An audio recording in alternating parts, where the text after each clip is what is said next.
श्रीमद् भगवत गीता के अध्याय 5 श्लोक 18 में भगवान स्पष्ट रूप से कहते हैं कि विद्या विनय संपन्ने ब्राह्मणे गवि हस्तिनी शुनि चैव शोपाके च पंडिता समदर्शिन।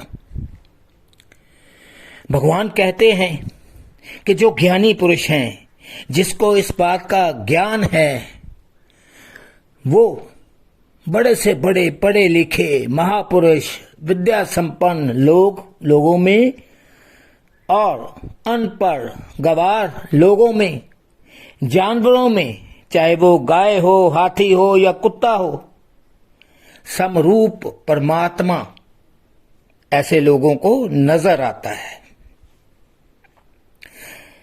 समरूप प्राणी के दर्शन होते हैं, वो सबको एक बराबर देखता है।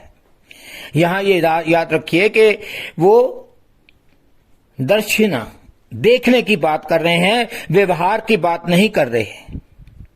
आप सभी के साथ एक जैसा व्यवहार तो कर नहीं सकते, इसलिए भगवान श्री कृष्ण समरूप से देखने को कहते हैं। क्योंकि आप सवारी हाथी की कर सकते हो, कुत्ते की नहीं, लेकिन उन्हें एक तरह से ही देखना, समरूप से देखना, यह संभव है। सम व्यवहार संभव नहीं है।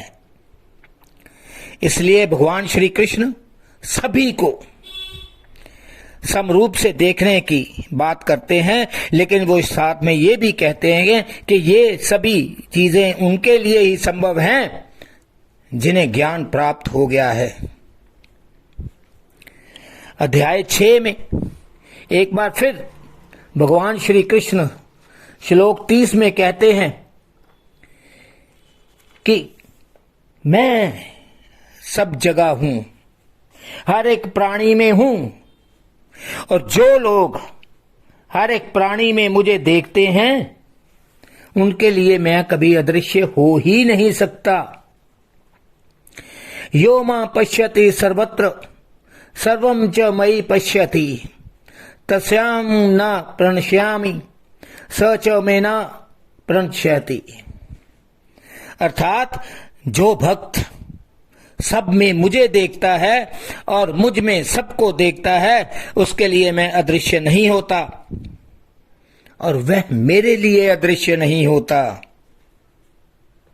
ऐसा व्यक्ति जो समान व्यवहार समदृष्टि से सभी प्राणियों को देखता है, उसमें मुझे देखता है, ऐसे व्यक्ति के लिए, ऐसे जीव के लिए मैं हर प्राणी में मौजूद हूं और अदृश्य नहीं हो सकता है। ऐसे प्राणी के लिए मैं स्पष्ट है कि भगवान भी ऐसे प्राणी को हर समय देख रहे हैं, उसका ध्यान रख रहे हैं। भगवान उसके लिए अदृश्य नहीं होते और वह भगवान के लिए अदृश्य नहीं होता। तो जब एक भगवान के अलावा के सिवाय कोई और दूसरी सत्ता है ही नहीं, तो इसका अभिप्राय सीधा साधा तो यही है कि भगवान ही अनेक रूपों में प्रकट हो रहे हैं। तो भगवान कहां छिपे, कैसे छिपे, क्यों छिपे और किस से छिपे?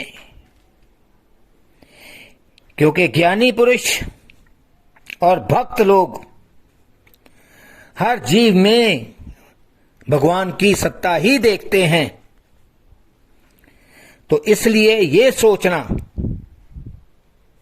कि एक जीव कमतर है, दूसरा बेहतर है, ये बिल्कुल गलत धारणा है, क्योंकि सभी में भगवान की सत्ता है। पर यह भी ध्यान रखें कि दर्शना वर्ड है, देखना, ना कि व्यवहार करना। क्योंकि आप सवारी हाथी की कर सकते हो, कुत्ते की नहीं। ऐसे ही धर्म पे चलने वाले व्यक्ति के साथ व्यवहार अलग होता है, जबकि अधर्मी के साथ व्यवहार बिल्कुल अलग होता है। चाहे उसमें भी सत्ता भगवान द्वारा ही स्थापित है, भगवान ही है, लेकिन अगर ऐसा व्यक्ति अधर्मी हो चला है तो उसके साथ वैसा ही व्यवहार करना चाहिए जैसा एक अधर्मी के साथ होता है।